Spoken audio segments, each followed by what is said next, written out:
favor of adopting the agenda? Aye. Aye. Aye. Opposed? It's unanimous. Now is our public comment period. Persons may speak on any item that is not listed on the agenda. Speakers are requested to fill out a speaker card and to state their name and address before addressing the board. Individual speakers are asked to limit their comments for any item to not more than 3 minutes in order to allow everyone who wishes to speak the opportunity to do so. Groups are asked to limit their comments to a total of 10 minutes. The board shall limit total time of public comment to 15 minutes at the beginning of the meeting. If additional time is needed, public comment will continue after the discussion items. And I'll just add, if you are going to speak in public comment, if you could speak kind of directly into the microphone, it will be helpful. We're going to start with Mandarin immersion. Vanessa, my understanding is you guys are going to speak as a group? Yes. Great. Yeah, great. Well, welcome. Thank you. Good evening. Thank you for the opportunity to speak tonight. We're a group of Orinda parents who are interested in Mandarin immersion in our elementary schools, and we're asking the board to consider the issue as a future item on the agenda. We'd like the district to create a program that starts in kindergarten by the fall of 2016 and adds a grade year by year. We've prepared a report that you and the superintendent now have copies of, which touches upon the benefits of an immersion education. We spoke with officials from San Ramon and Fremont, which both have very popular programs. These communities are in the suburbs with similar demographics to Orinda, and we learned how they approached funding and curriculum. We also conducted a survey of Orinda parents, and this report includes a few comments. It's clear there's high demand in this community for an immersion program among families from all different backgrounds. We hope that you and the district staff will find the report useful. I grew up in Orinda and am a product of its excellent schools. Now we're raising our twins here. We hope that they and other Orinda students will have an opportunity to enroll in an immersion program at a young age when language acquisition comes easily and rapidly. Taking classes on weekends or after school is no substitute for immersion. Mandarin immersion will keep our students competitive, opening up many opportunities for work and travel. It will also put Orinda on par with outstanding suburban schools in the Bay Area. Now a few of us in the group will speak. Thank you. Hi, good evening. My name is Cindy Yang. I live at 145 Las Vegas Road in Orinda. I'm here today to express my interest in having a Mandarin immersion program in Orinda. My husband and I moved to Orinda in 2013, and last year I started to look into immersion programs for preschool for my son. I was very surprised to learn that there aren't any immersion programs in Orinda. And given that there is a growing diversity of young families in the area, I thought there would be. I anticipate that our children will grow up in a highly competitive global economy where being bilingual will give them more life and work opportunities in the future. After all, Chinese is one of the most widely spoken languages in the world. I think about 1.2 billion people speak Mandarin. At minimum, I think there are cognitive benefits of learning another language at a young age. I have recently started to organize a Mandarin language-focused playgroup for La Orinda families. I've reached out to local moms via Facebook and La Orinda Moms Group, and through friends, I'm slowly learning that there is a need and interest in Mandarin language, even from people from non-Chinese backgrounds. Just over the weekend, my husband and I hosted over 11 toddlers from 8 different families from La Orinda to come over to our house to play and do show and tell in Mandarin. I think that there is a true interest in Mandarin language, and a Mandarin immersion program in Orinda could be highly successful and keep our Orinda schools competitive to other high-performing schools in the Bay Area. Please consider formally discussing this proposal and adding it to the school board agenda in the future. Thank you.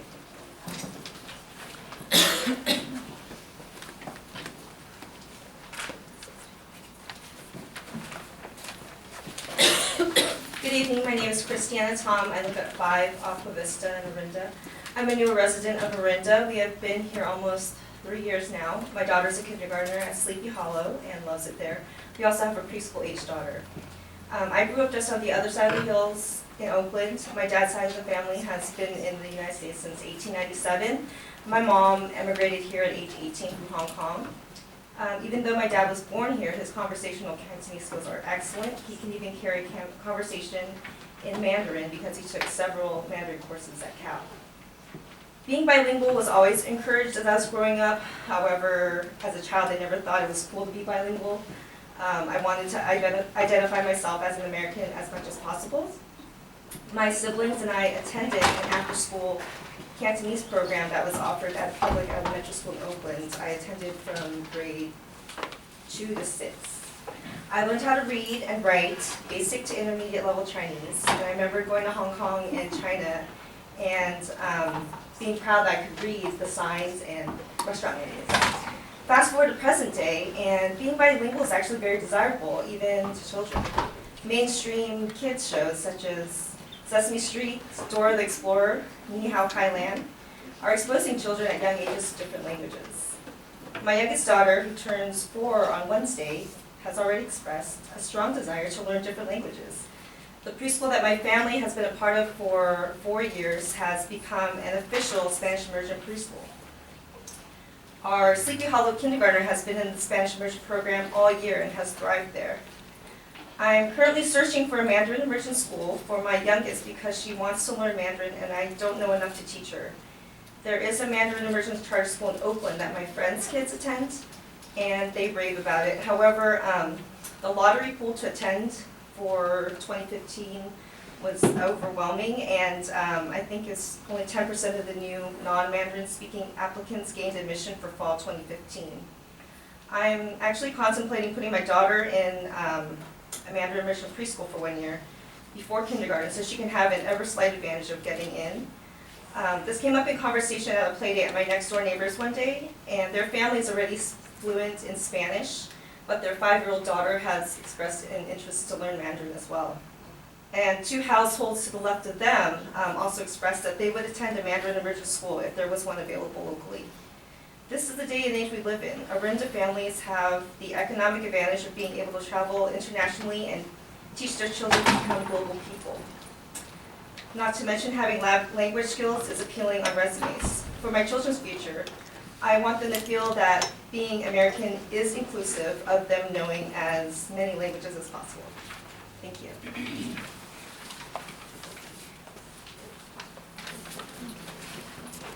Hello, my name is Mark Pewich, 648 Iron Bark Circle.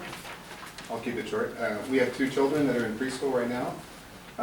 And I think what's unique about Mandarin education and why I think immersion is the right approach for this community is knowing what I know about Chinese. It's a much more complex language. The ability to learn it in high school and be fluent and be really culturally capable to use it in a business environment in the future would be not the right way to approach it. I think starting at a very young age with the tonality and the complexity of the language and the way it makes the mind think in a different way than traditional Western languages, I think would be a huge benefit to kids growing up in this environment. And working in business as I do, I know many people who, when they're looking at international work opportunities, those are existing in the Far East. They're not existing as much in Europe or Latin America as they used to in the past. And having that fluency coming out of high school, going into college, and then continuing on through their business world, I think would be a huge advantage to people coming out of this community. So I think that's why I support this type of program as well. Thank you.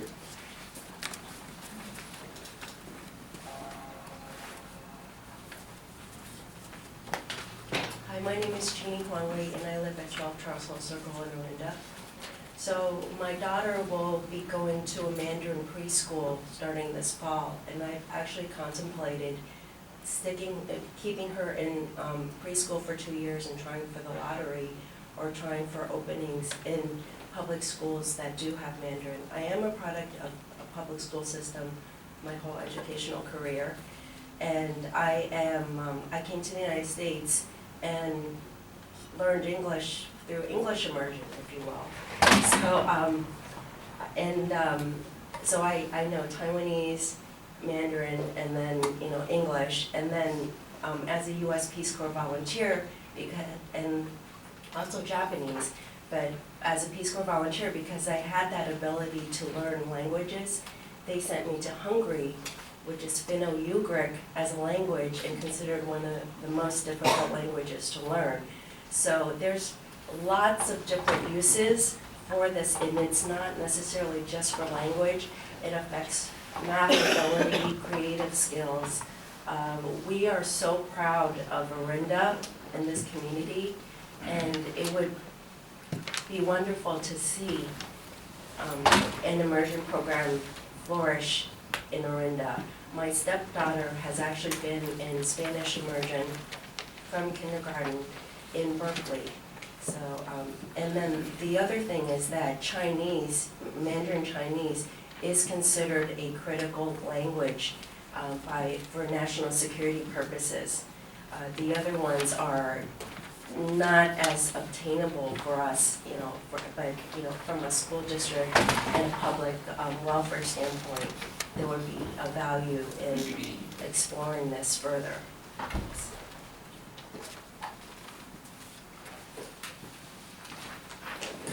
Thank you very much.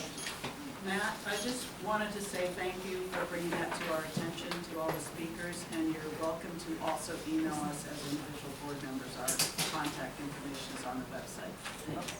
Thank you. Next, we're going to hear from a few Parents Club presidents about technology.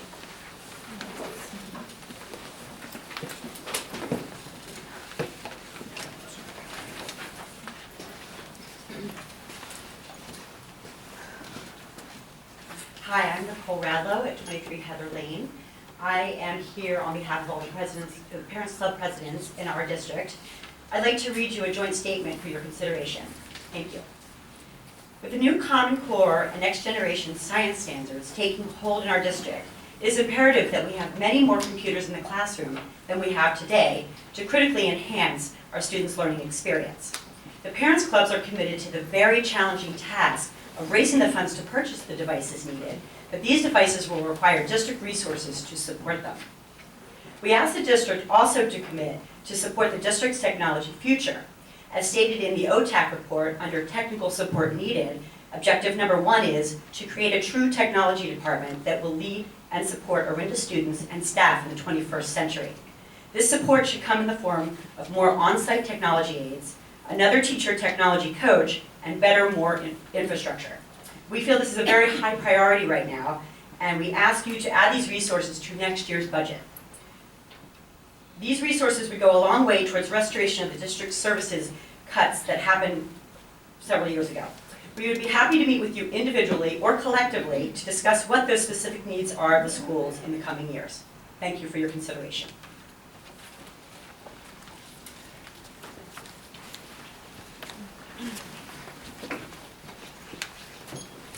Andrew Enigmas? Brilliant pronunciation, Thank by you. the I was way. wondering how I did. That was awesome. Good evening. Thank you for giving me the time to talk. As he said, my name is Andrew Enignost. I live at 335 Miller Court here in Orinda. And I want to talk to you a little bit about tech. First off, I hope I don't have to convince you that technology is a great scale improver and enriching tool for the students in the district. I'm sure you already know that. But I also think it's critically important that the students at the lower grades get exposure to technology as something more than entertainment or social engagement at very early ages. This is critical. The students that get this will thrive and lead in the new economy that these technologies are creating. The ones that don't will struggle. So one of the things I'd like to ask you to do is help us invest not only in the hardware and software, but the infrastructure that supports that. Now, I want to acknowledge right up that I am a new parent to the district. My family just recently moved here from Portland, Oregon. However, I am a native Californian, raised by the California public schools, lived through the devastation of Prop 13 in high school. You know exactly what I'm talking about, and I am committed to public education in this state. Matter of fact, I want to give you a sense for how committed I am. When we moved back here, I jumped in to engage with the Parents Club to the best of my ability. I've contributed, my wife and I have contributed $3,000 of our own personal money over the weekend to buy Chromebooks and laptops for Wagner Ranch Elementary School. I committed $29,000 of my company's money to put on a maker fair at Wagner Ranch Elementary School. I am committed to this. Now, here's what disturbed me when I got here, though. I have come here from a significantly less committed school district with significantly fewer resources. And I was shocked to see the level, or lack of, support from the district in terms of infrastructure and, yes, bandwidth to the elementary schools for supporting technology programs. We need people, and we need bandwidth to make this work. Now, I have seen a huge level of engagement from the parents here in terms of wanting to bring technology to the schools. The parents are committed, they get the value. They're gonna raise the money to buy the tools. But we really, really need the district to step up and deliver the infrastructure in terms of support for the principals, the teachers, and the bandwidth to make the technology work.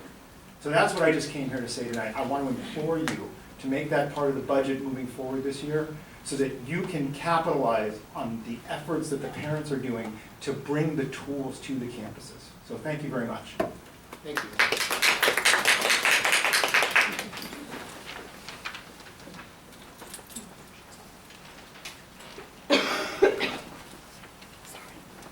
Charles Shannon.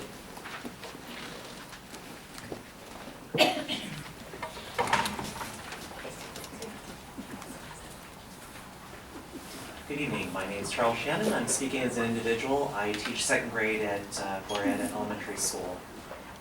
This is my 25th year in education, 9 years here in Orinda, and I take my job really seriously, and I know that the state entrusts in me that I'm going to teach healthy skills to my students, that they become educated to lead healthy lives. And a part of that is that they make healthy choices when they're eating, and that they're offered healthy choices. And this is what I want to talk about tonight, because the concern that I have, having been here for 9 years, is we're not always offering healthy choices, we're not always teaching healthy skills, although as individual teachers, we do that just naturally through modeling for our kids and talking to them about healthy choices. But in the board policy, I found it says, the Board of Trustees believes that health education should foster the knowledge, skills, behaviors that students need in order to lead healthy, productive lives. The district shall provide a planned sequential health education curriculum for students in grades K-8 that is research-based and age-appropriate. The content of health instruction shall be offered in accordance with law. I asked a number of my colleagues who had no knowledge of this curriculum, so I was concerned about that. I think it's something that we should all be aware of, and there may need to be some training. I looked at another board policy. It was board policy 3550. It was under business and non-instructional operations, which was kind of a hard thing to find. And it was on food service child nutrition program.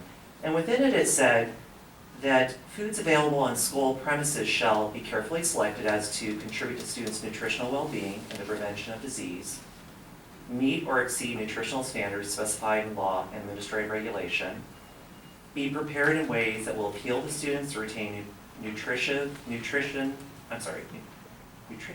quality, and foster lifelong healthy eating habits, emphasize high-quality, nutrient-rich foods while in school and during classroom activities, emphasize fresh, whole foods and consider locally grown and organic foods, limit or eliminate processed convenience foods and those that contain trans fats, work to limit or eliminate foods that contain hydrogenated or partially hydrogenated oil or high in sodium or contain high fructose corn syrup.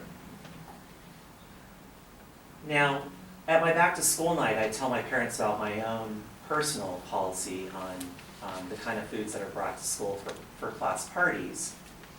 And even though I do that, most of my parents do say, hey, that's a great idea, and they do their best. But just last week, a well-meaning parent who is a fantastic parent volunteer brought in donuts from Safeway, and I didn't have the heart to tell her that the donuts she just purchased from Safeway were not going to be able to be passed out.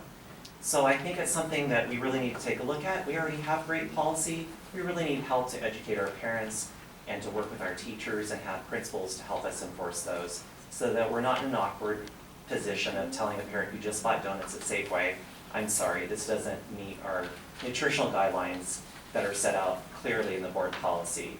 So I just urge the board to take a look at these policies and to help us as educators educate our parents and make sure that our kids learn healthy habits from the adults in the district. Thank you. Thanks, Joe.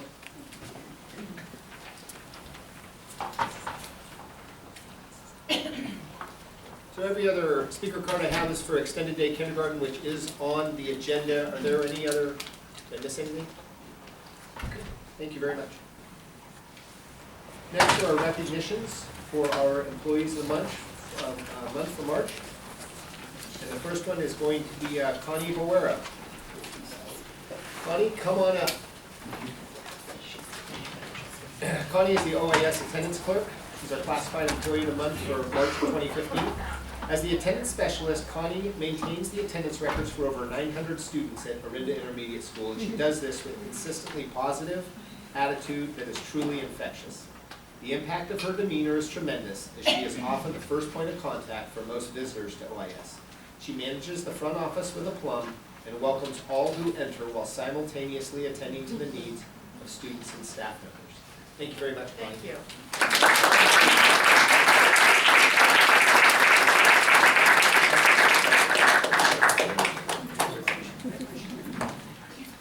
Thank you, everyone.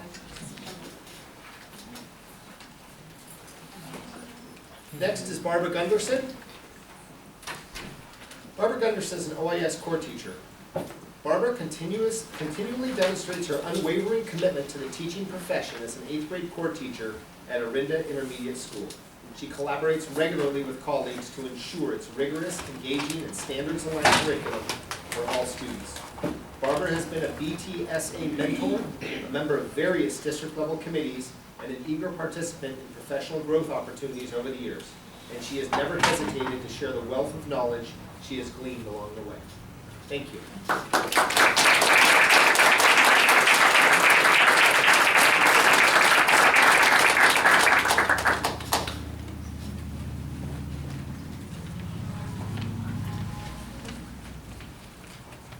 Next is our consent calendar. Items listed under the consent calendar are considered to be routine and are acted on by the Board of Trustees in one motion. There is no discussion on these items before the board vote unless a member of the board, staff, or public requests specific items to be discussed and or removed from the consent calendar. It is understood that the administration recommends approval on all consent items.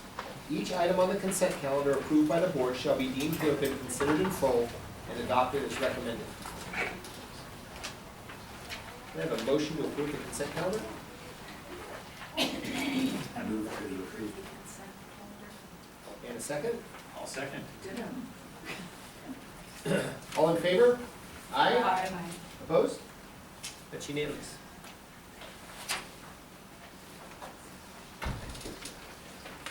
Next, we'll start on action items. First action item, A, Resolution 1505, California Day of the Teacher, May 14th, 2014. Jen Woodman.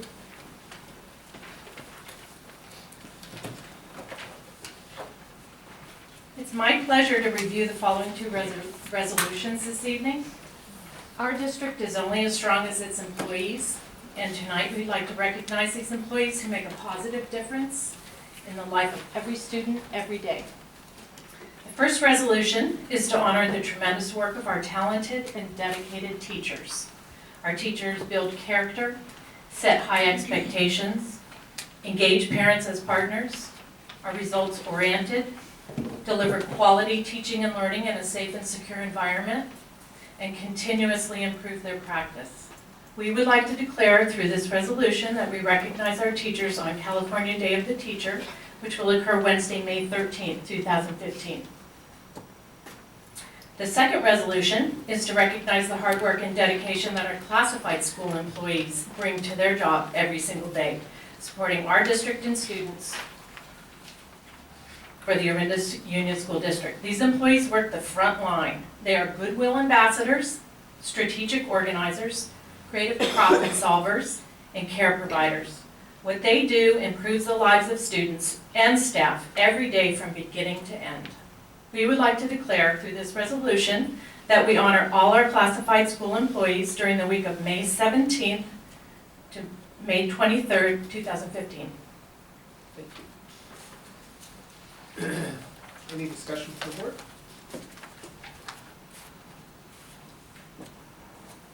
I'll just say that I'm glad that we have these two resolutions to recognize our employees, our teachers, and classified staff, because I know everyone works really hard for our students.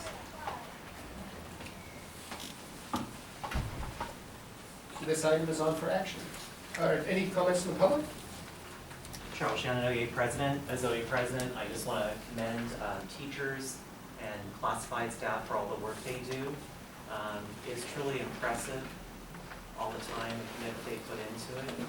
We also appreciate our district for the times that they support us to do those things. Thank you. Charles? Anything else from the public? Anything else from the board? This item's on for action. I move that we approve action item A and B resolution. We'll take them one at a time. Oh, okay. Item A, resolution 15-05, California Day of the Teacher. Second? All in favor? Is a roll call. Roll call. Carol? Oh, I go first? Say aye. Oh, aye. Or nay. Sarah? Aye. Julie? Aye. Jason? Aye. Matt? Aye. Thank you.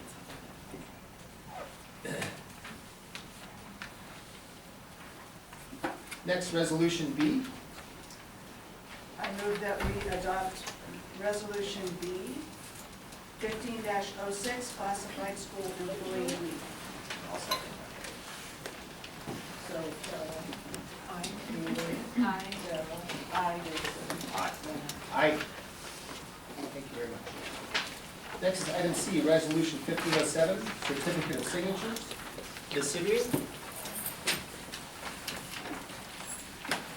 Just briefly, Teresa, I'll speak for the board when and the superintendent when I say we welcome you to our district. Thank you very much for being here. We feel so fortunate to have you as our new CBO.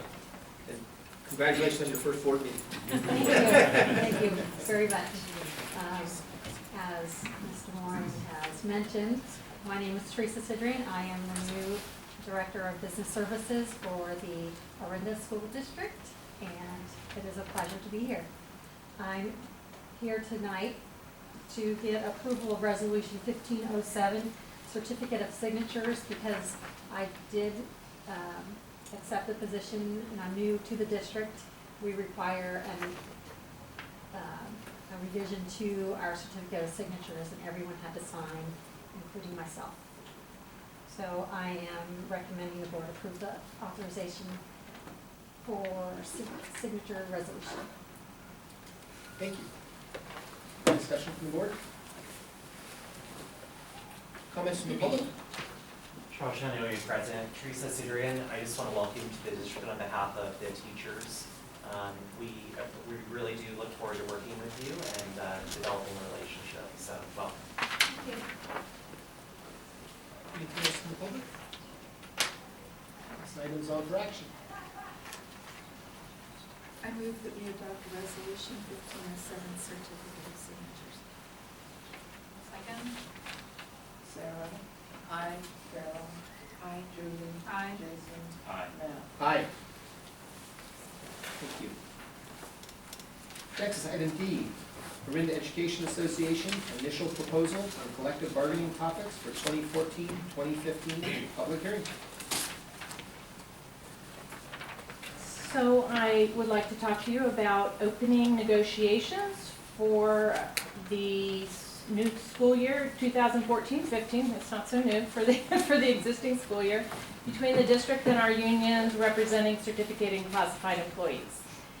All initial collective bargaining proposals of the school district and the unions must be sunshine or shared with the public prior to the commencement of negotiations.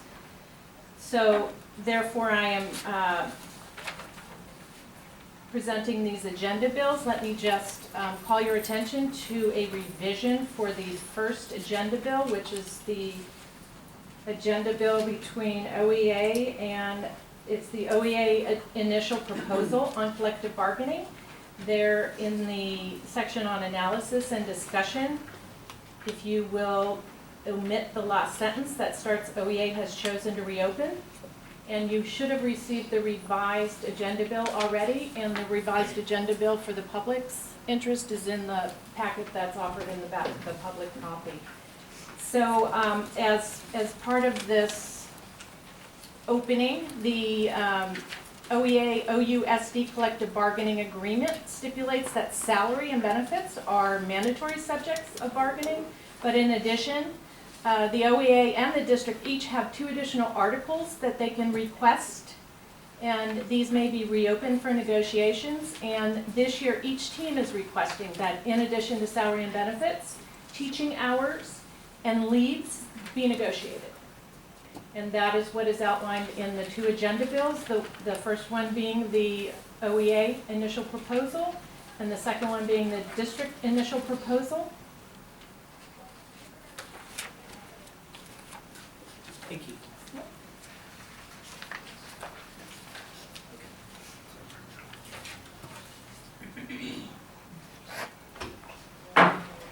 Now, public hearing is now open on item D, OEA initial proposal on collective bargaining topics for 2014-2015.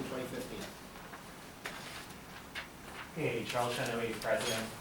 It wasn't until this weekend that I found out that there was a mistake. I had a few members contact me. It was a bit uncomfortable. I do appreciate the correction tonight. We have identified. Is there a call? Okay. We have identified 2 articles, and we look forward to sitting down and negotiating with the district. So thank you for the corrections. Thank you. Anything else in the public on this? Anything from the board? So for clarification, we are addressing the initial, or the first agenda bill, OEA initial proposal on collective bargaining topics. Yes. I'm going to close the public hearing.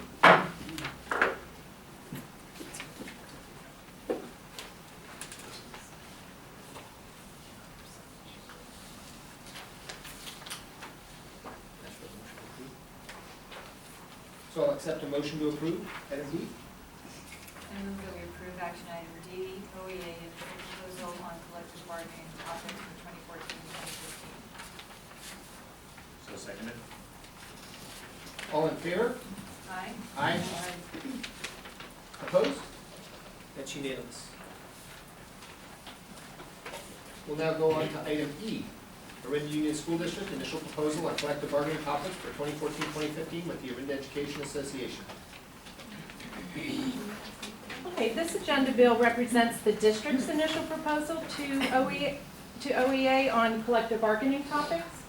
And I'd like to also point out a revision in this agenda bill. If you look on the bottom of the page, under recommendation number 2, where it says that the following articles, Article 10, teaching hours, Article 15, employee benefits, Article 16, salaries, be approved as reopeners.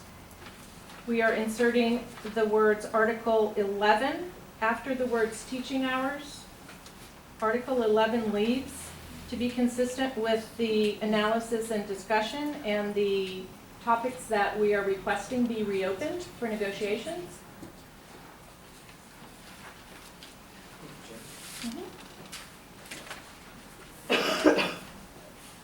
Open a public hearing. Anything from the public on this item? Anything from the board? Public hearing's closed. This item's on for action. I move that we approve action item E, OUSD initial proposal on collective bargaining topics for 2014-2015 with OEA. I second. All in favor? Aye. Opposed? That's unanimous. Thank you. Item F, California School Employees Association initial proposal on collective bargaining topics for 2014-2015. Okay, so the CSEA OUSD collective bargaining agreement stipulates that pay and allowances be included as a negotiated article, and in addition, other articles as requested by each party at this time. The proposal from CSEA only includes pay and allowances. Thank you. I'm going to open the public hearing. Comments from the public on this item? Anything from the board? Closing the public hearing, this item's on for action.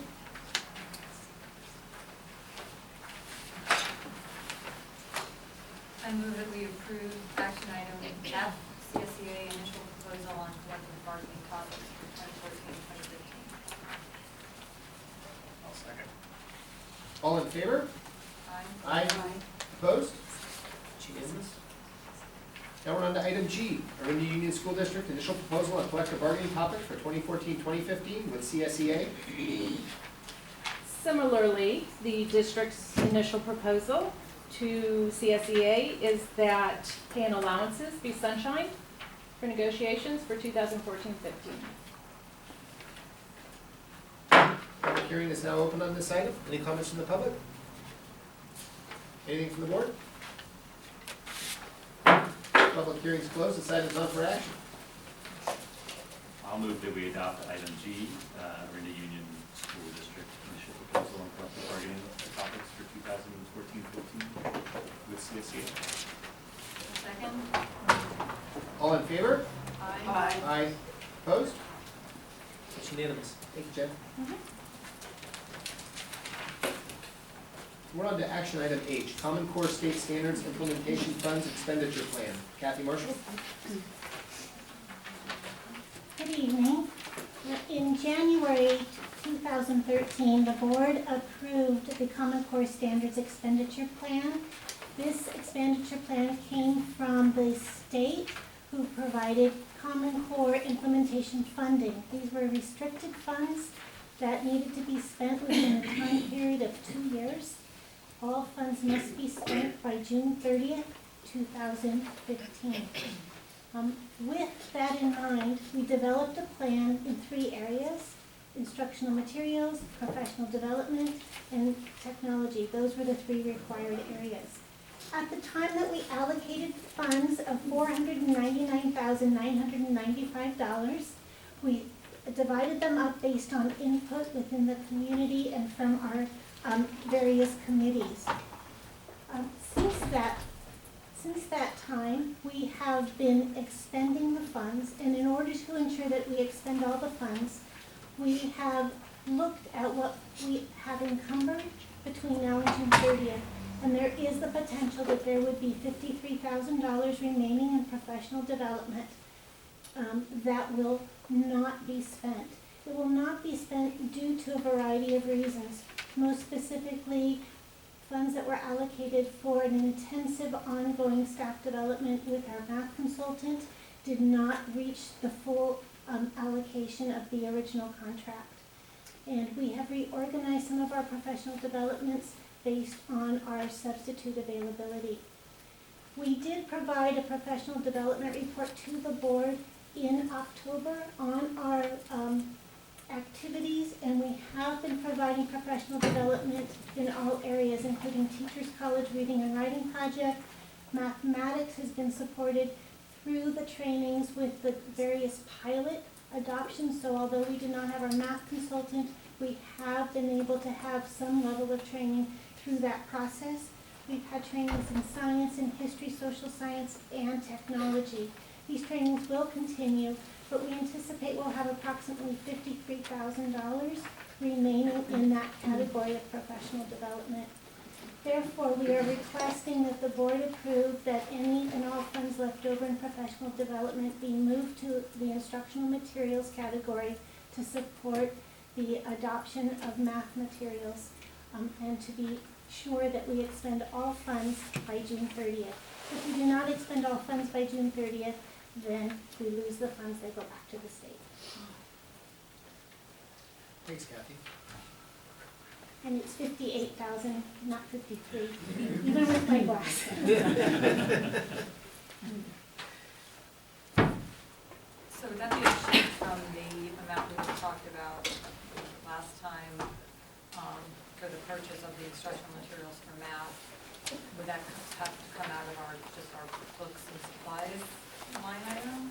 I have allocated some funds from here for that, but with that encumbered, we've narrowed that out. And so we will be using some funds from, these would be additional funds, and also from the instructional materials one-time funding that we have and lottery.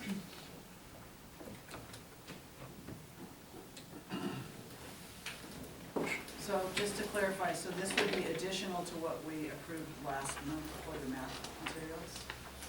Is that what you just said? Yes, it would be part of it. It would add more to the pot. So Kathy, I assume you chose the reallocation by our needs. Was there a technology option or need, or I've been, considered?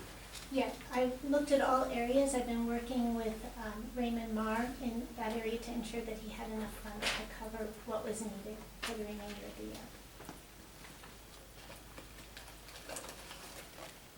So since we had some public comment about technology, could you comment on what this technology was used for? The $159,000 is, was it for computers in the classroom or what? Did you, for the people who weren't here last year? My understanding off the top of my head, and I would confer with Raymond Marr for the more specific details, there were devices. We purchased, along with some student devices, Chromebooks for OIS. We also purchased headphones for all schools for testing.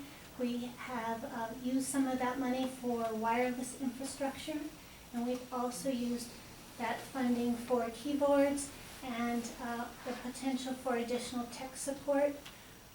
You approved a contract or contracts at your last meeting, and that came out of the Common Core funds as well. Thank you. Okay. Thank you. I just wanted to also say, I know this is the funds that was previously approved by the state for every school district for Common Core. I also heard sometime in the last 6 months that there was a proposal that they may be going to approve additional funds, but I don't know if anything has come of that. Do you know, or does Joe happen to know? Is that a possibility, or is that completely up in the air? There's current legislation in process at this time. We don't have any indication as to how soon we will know. There's the potential we might know something by the May revise, but because it's legislation, it may not be approved by that time. We're hopeful there'll be some more funds available. Okay, thank you. Anything from the public on this? I'm Charles Shanoy, your president. I just want to say that we do appreciate recapturing that money for instructional materials. I know my own grade level did purchase things that we needed, so we really appreciate that. Thank you, Kathy. Anything else from the board? Kathy, I just want to thank you on this. I know it's a use it or lose it scenario, and we certainly can't afford to lose it, so I appreciate you being so proactive on it. Thank you very much for putting our district in a good position on this. This item's on for action. I move that we approve action item H, Common Core State Standards Implementation Funds Expenditure Plan. I second. All in favor? Aye. Opposed? That's unanimous. Thank you. Last action item, Board Policy 5111, Student Admission and Administrative Regulation. Ms. Rossiter and Mr. Coney. Okay, we've said so many We've things, talked about it a lot. so many times, but it's been worthwhile to do it. It's been a pleasure working with Julie on it, and a pleasure to get so much feedback. I think a policy like this not only is important, but benefits from everyone's input. So a lot has been done here to highlight to the public who might not have been at the past meetings. In essence, this updates our residency policy to recognize more different types of situations and provide guidance to the superintendent on what we do in those situations. It creates a board appeal process that did not exist before in the old policy. And it also puts in some safeguards for checking residency along the way. This is unchanged from the last meeting where there had been some input before. And I'm not sure, Julie, do we have anything else to say? No, it's just now it's up for action, so it's basically the same version that we talked about last time, just in final form. In a nutshell. You know, I did notice one thing that we mentioned last time that we repeat, and it's on page 125, page 6. We noticed it was repeating before. The district reserves the right to request verification of residency at any time and to request additional proofs. I think we have that same sentence or similar at the bottom of page 6. I don't think there's any harm in including requests. Sometimes a little redundancy can be good. It makes a point. It reinforces. Anything else on the board on this? I just want to thank Jason and Julie for working so hard on this. It became critical, and I really also very much appreciate that you were diligent in putting in the process. That's going to be very helpful in the future. Hopefully not in the very That's right. Right. Anything from the public on this item? Charles Shanoy, President, I just want to say that I spent the weekend with CTA and I looked at their policy, and one of the things in their policy is that we look at this policy and make sure we have a policy that's in line with public needs. So I really appreciate the board taking a look at this, and I appreciate all the folks that came here to speak. It's important that we keep our policies current and matching the true needs of our community. So thank you, I really appreciate it. It was a lot of time well spent. Anything else? Okay, this item's on for action.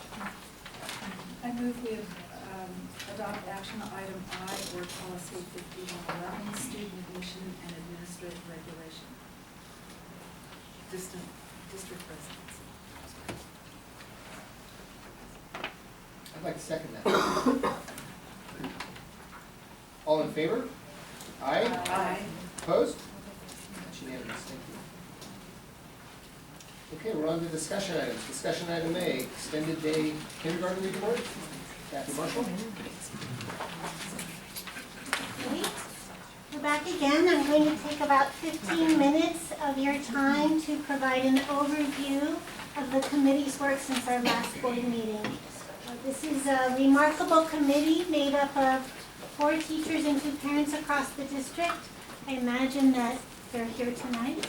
And the board agenda bill highlights an overview of what we have been working on, as well as describes the communication plan that was put into place since our last meeting.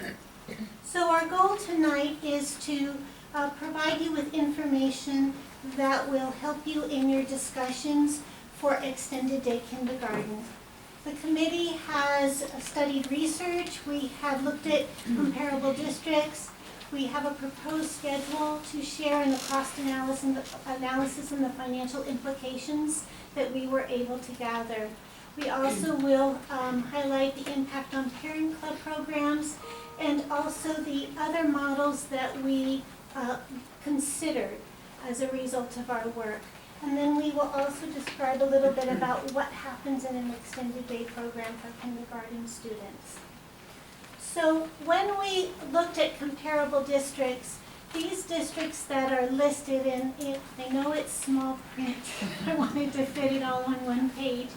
These are districts actually that were identified in 2009 to be similar to our district in student population and total school budget.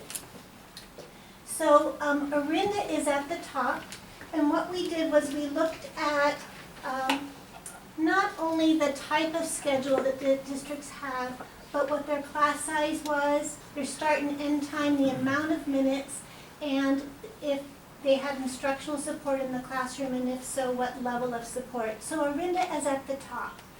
And then you'll see underneath it is Hillsborough, Kentfield, Lafayette, Los Gatos, Moraga, Menlo Park, Mill Valley, Saratoga, Walnut Creek.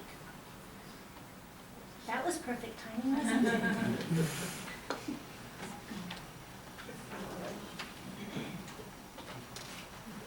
And it's disappeared.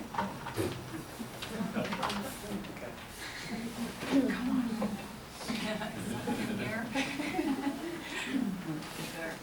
Will you just right. That's so good, Brandon. It's like a well-trained dog. So, what we have here are the class sizes and these are the maximum class sizes. In some of these districts, there may not be at these numbers yet, but these are as high as they will go with the numbers of students in each classroom. In this category, we outline whether they have a staggered schedule. What I mean by that is an early-late model. Some districts, for example, Kentfield does not. The students come all at the same time and leave at the same time, and even on Wednesdays, they have a modified schedule. When we come down to Los Gatos, for example, Los Gatos has a staggered schedule, but they also have AM and PM sessions and an overlap. And you'll find that Menlo Park and Mill Valley also do not have the early-late schedule. Some have Walnut Creek, for example. They have a variety of models depending on the school. They may have an early-late, they may have an AM-PM, or they may have what's called a stay day, where on particular days, a group of students may stay longer on a Monday and Wednesday, and another group of students would stay longer on a Tuesday or Thursday. So they all have the same minutes, but it's just how they are calculated and when they come to school that varies. So over here are the general overall minutes. Some of these minutes include recess. Actually, most of them we did not delineate for recess, but we did remove the lunchtime element here. And in the last column is the amount of time that they have with additional aid support if it is available in the classrooms. If the school district is in green, for example, Kentfield is in green, Menlo Park is in green, Mill Valley's in green, and Saratoga's in green. And part of Walnut Creek all of Walnut Creek is supposed to be. These are extended day programs. All of the other districts that we compared to are not beyond the required minutes of the 4 hours. The committee also looked at additional districts that they reviewed, and these districts were selected because they were similar in high performance to Orinda within their similar school rankings. However, their budget may be different than ours, but the student population may be somewhat similar. And so you'll see these districts are Burlingame, Campbell Union. We highlighted one school, although all schools have extended day, but they have different times per school. Los Altos, Reed and Tiburon, and then one school in San Ramon is on a staggered, little bit longer day, but not much.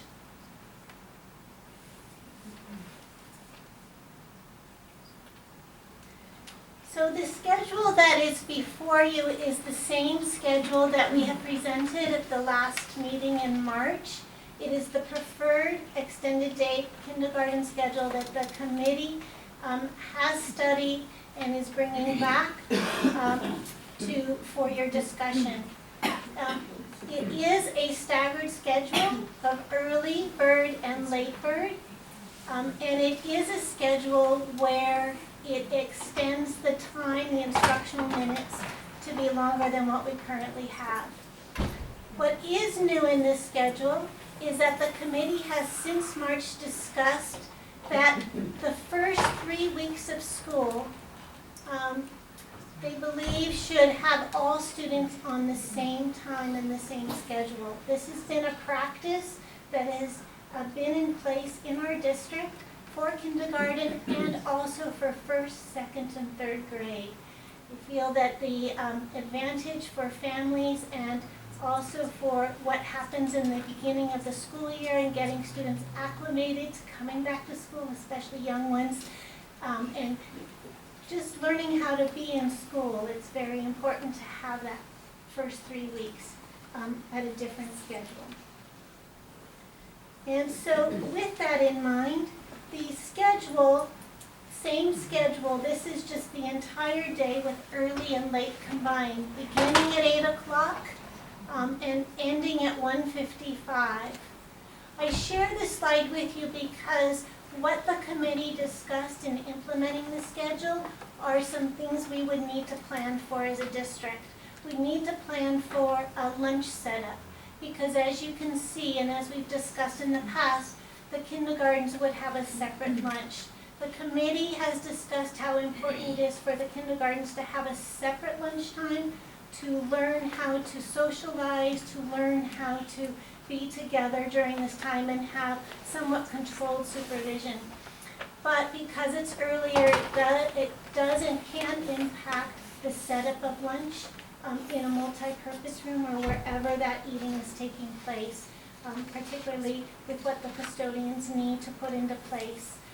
Also, there's activities that occur in a multi-purpose room, such as assemblies, and when there's rainy days, there may be physical education in there. So there would need to be some planning at the school sites to adjust for an additional lunchtime starting 30 minutes earlier than the rest of the school. The other item we talked about was the carpool period. There would be students leaving at 1:10, and there would be students leaving at 1:55. When Glorietta had this schedule last year, the after-school programs assisted in helping with carpool and to pick up the early students to go to their after-school programs. And the teachers on the committee felt that the teachers could supervise the carpool at 1:55. So with this, we then started to do a cost analysis. And I'll do my best to explain this. Slide, we actually have 4 options to look at for cost analysis. The financial implications of extending the day really focus on the lunch supervision time because the students are there longer and they do need to have lunch. They're required to have that lunch. So we have adjusted from what we know now on what one supervisor per hour, what the cost might include, and this is the salary and the required state statutory benefits. The statutory benefits include the federal and state taxes, workman's comp, unemployment, and PERS contributions for the retirement. So in looking at our enrollment projections, we anticipate that there would be a need for at least 2 supervisors per site for approximately 40 students. Some sites may have 60 students and they would need 3 supervisors. So when we are looking at the number of students and we're looking at what would be needed, it's calculated per hour, these figures, but it's a 50-minute period. But we're being conservative with our numbers. We're looking at 180 days and the cost per site. So your total amount, if you're 2 supervisors at each site, it's this figure at 28,612, or if you're going to have 3 supervisors, this is the highest amount, or there may be a combination of the 2, which would be between that. Currently, we have intervention that's provided by our kindergarten teachers, and I know and I've heard from the board how important it is that we find a way to continue services. So the committee has discussed some options, although we didn't want to deviate from the focus of the extended day kindergarten. So I've also had meetings with our intervention committee as well. But one idea that has come up is that if kindergarten teachers were not delivering the intervention to the other grades, to 1st and 2nd grade, that it is possible, would it be possible to discuss considering additional support on the campus by instructional assistants. Now this is not the same level of service, it's different and it would need to be provided oversight by the classroom teachers or by teachers, but that we calculated that each kindergarten teacher provides about 2.25 hours of intervention per day. So in looking at intervention support at 2 hours per day. We have, and looking at it per site, so 2 hours per day, what it would cost per site, and then by 4 sites, and basing it on 25 weeks or 125 days. The district cost falls around here. Now, it may be that some of those statutory requirements that we need to include will be going up, but this is based on current numbers as we know now. And so the site cost is about $5,000. So an estimated projection for this model, for option A, is somewhere between 48,42 and 59,210, depending on the number of lunch supervisors that would be needed. Kathy, do you want us to hold our questions, or should we ask you as we Let's go through it, then we'll do questions after. Okay. Option B, you'll see, resembles option A with the lunch supervision. It's exactly the same figures based on the projections. We did not see for next year that there would be a need for 4 supervisors. That could change, but we're basing it on what our projections are right now. It also includes the same model of intervention support by instructional assistants. It adds in a purchase of intervention support materials to support that program. The board has asked about Lexia, and Lexia is a program that we have purchased to target intensive focus intervention that provides the practice in reading. We have 100 seats right now. 100 seats primarily means that it can be shared by more than one student throughout the year, because students move in and out once they have achieved the targeted area of growth. So with this, we have 100 seats for 3 years. So with this, and the intervention committee has been discussing expanding the seats with appropriate criteria. We would purchase 300 additional licenses for Lexia seats. This would provide 400 total seats for the district through July 2017. So that would be approximately 100 seats per school site. So that if there was some tier 1 or some intervention or tier 2, it would be available to the sites and possibly support this option.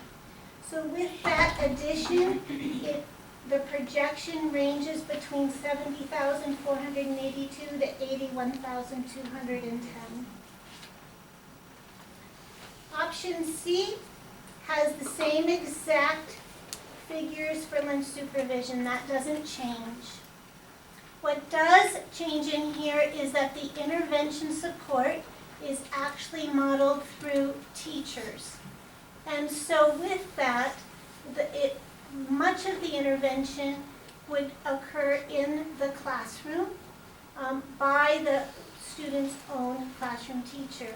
Now, both the intervention committee and the kindergarten committee teachers have talked about this, as it may be one option to consider as a way teachers can get in there and really provide intensive, immediate support if when it is needed, and have a little bit more oversight to it. However, they've also talked about that there are some students that need that continuous reteaching and repetition. And so with that, with TK teachers, if they are on site, the committee has talked about how they could pick that up in the afternoon when their students are not with them, because they would be on a different schedule. With that model, there would be 0 cost for personnel. And so this gives a projection, again, depending on the lunch supervision. However, I would say that we would want to build in some level of support and training and really hone in on that criteria on what kids need, and provide provide that support to teachers. And then option D has exactly what option C had, lunch supervision, with the targeted support and TK teacher support in the afternoons for intervention, and the addition of those Lexia seats to be one other component of the intervention model to support students that may need that extra practice. So with that, this range is 50,612 to 61,340.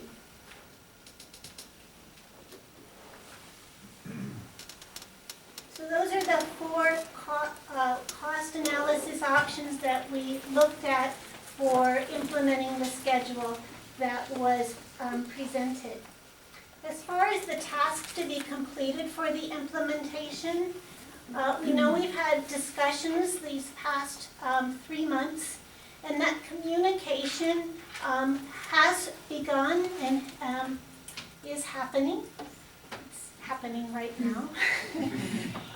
We would also want to be sure as we move forward, depending on where the board goes with its discussion, I want to inform you that we've added site councils into the mix, and I'll share the reason for that.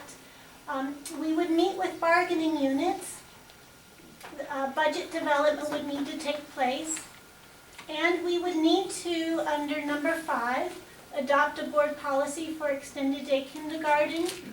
We would need to have that public hearing to approve a general waiver for transitional kindergarten to be on different minutes, because the committee does recommend that the students in TK not have an extended day.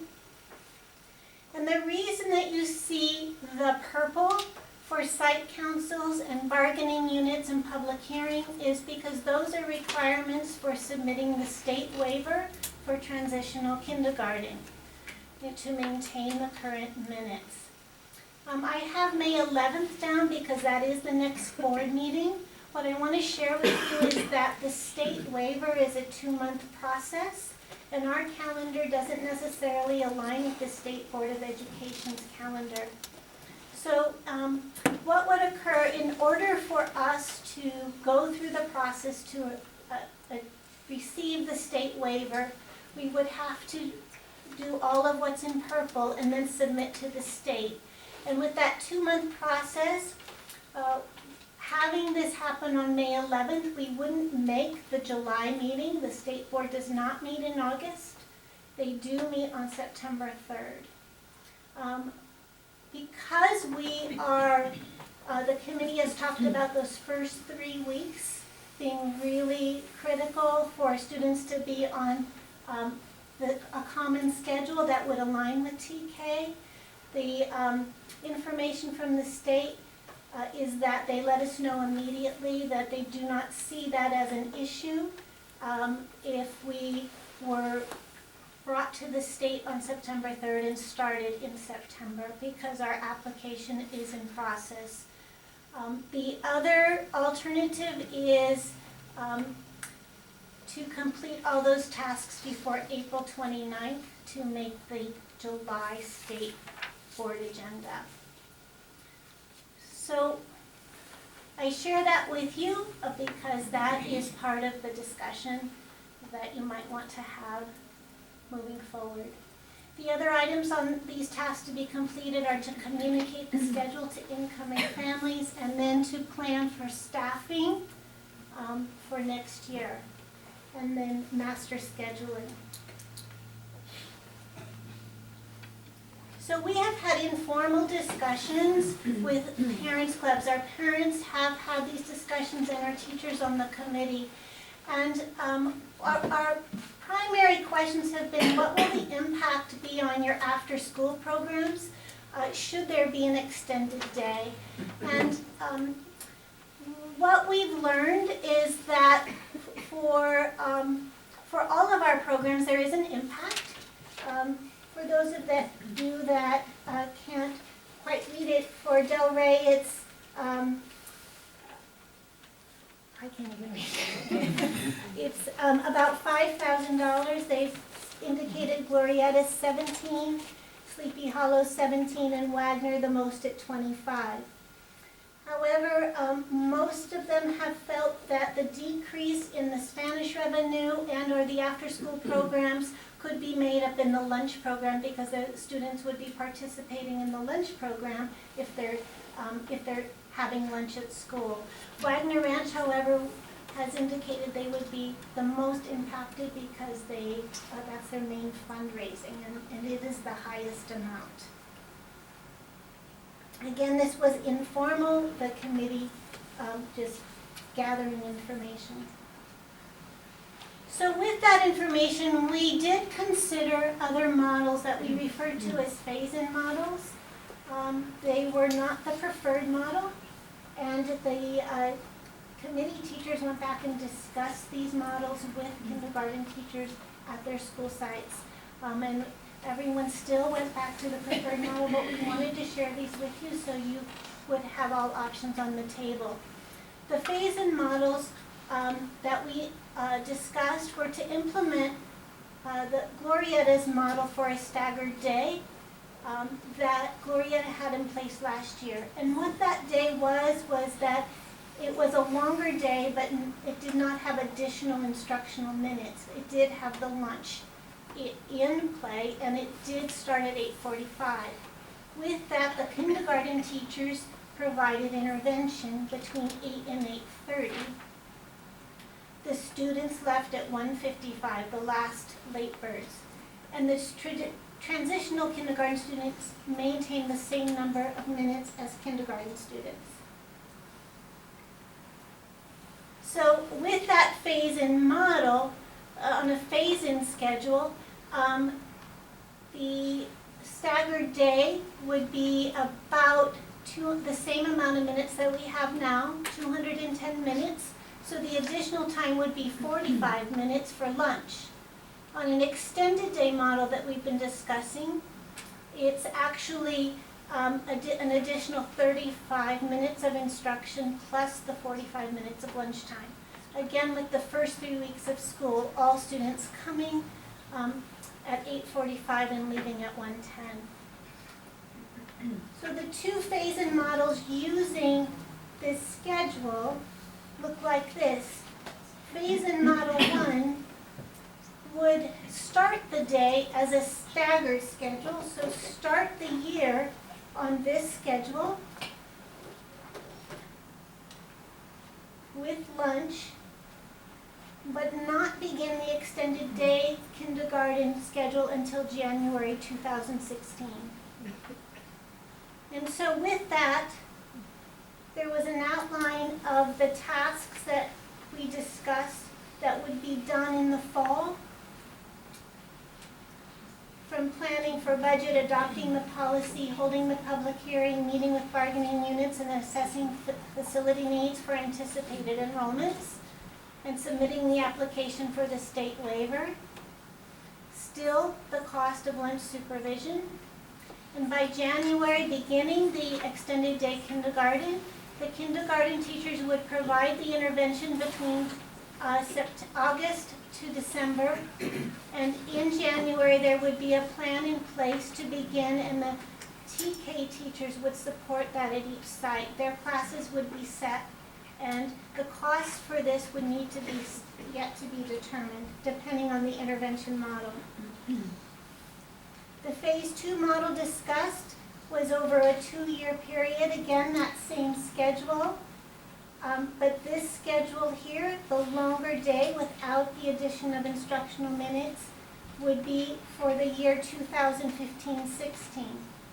And with a timeline of tasks to complete and plan for, and still the cost of lunch supervision with implementing the extended day program in 2016-17. The intervention would be provided by the kindergarten teachers during the first year. Again, we discussed these, but the preferred model was the first model I presented. So one of the questions was, well, what does it look like in an extended day classroom in kindergarten? So what we wanted to share with you, the kindergarten teachers, is that there is a whole group connection. When all the students start together, it starts that way. Or when there's early and late and then they come together, there's an overview of activities at some point in the morning on the carpet. There's differentiated activities in stations in all subject areas. And so math and science, Handwriting Without Tears is our adopted handwriting program that covers literacy and mathematics as well. There's phonics work and word work. In the whole group connection, there's morning messages, calendar, read aloud, math talk.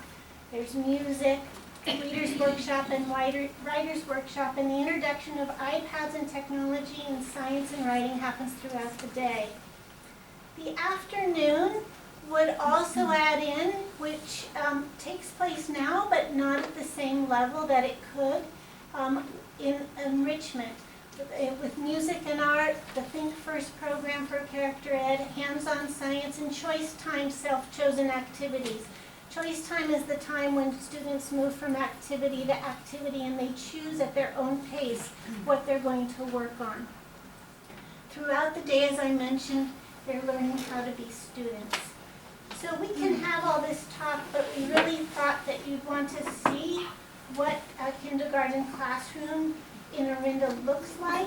And so each of the schools is represented here in what kindergarten looks like in Orinda.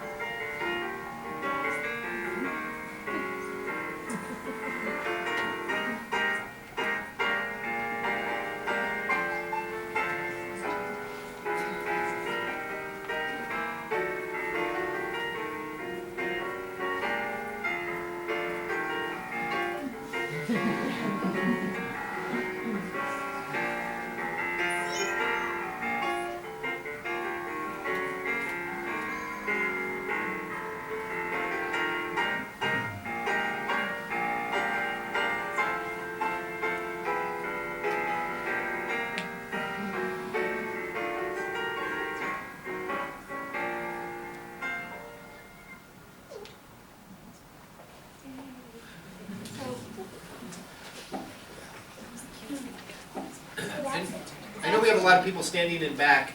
If you have an open seat next to you, can you raise your hand? We've got a seat here. And Jen, if nobody's sitting there, can we pull those two reserved seats? We've got two up front. Please sit if there's room. We do have another one up here if anybody'd like to sit down. Sorry, Kathy, please. 55 additional instructional minutes, not 35. 35? Is that counting recess or not counting recess? No, the extra, it's 55 instructional time, not 35. I want to make a correction to the minutes. It's 55 additional instructional minutes.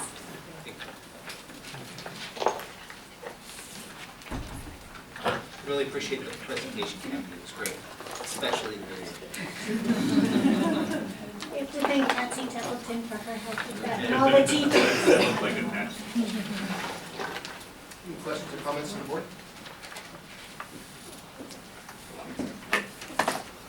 Question. Who wants to start? Go ahead, sir. Okay, I don't know if I have them all in front of me, but I've got a few questions. So going back to the lunch supervision, your presentation talked about either 2 supervisors or 3. And I'm curious how many adults are supervising the kindergartners now that eat lunch, or last year at Glorietta when we had that?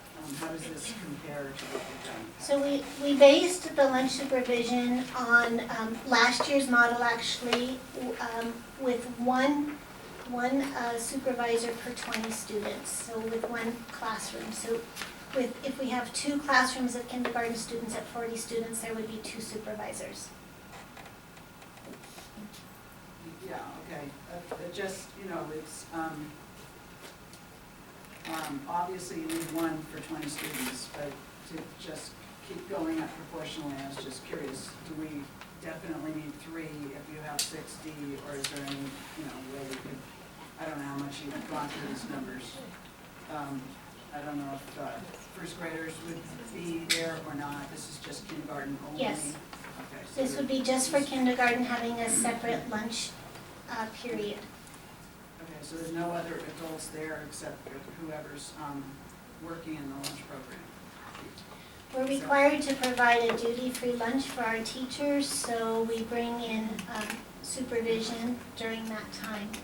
So at this point, I wouldn't know of anyone else that would be there. Right, okay, I just want to clarify. I think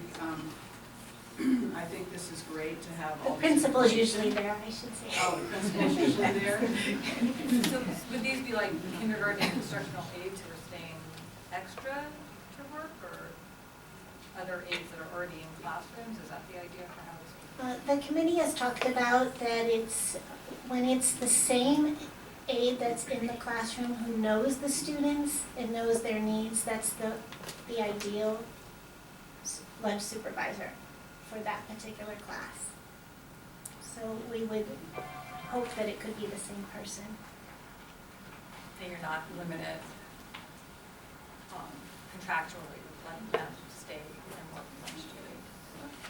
There would probably be limits, and that would need to be looked at as well. That's okay.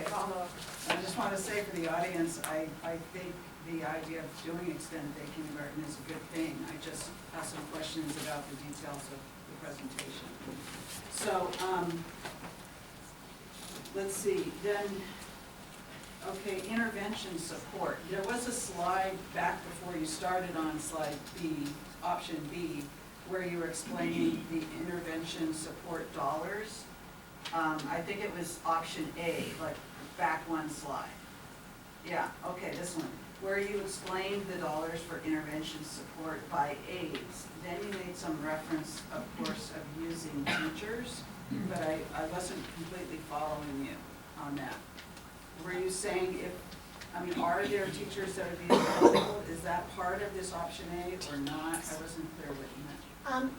TK teachers would still be available, yes. They could be available in the afternoon, and that isn't listed there, but they could be there as well to help oversee the aides. Okay, but not the That would regular- not be a cost. Not the regular kindergarten teachers.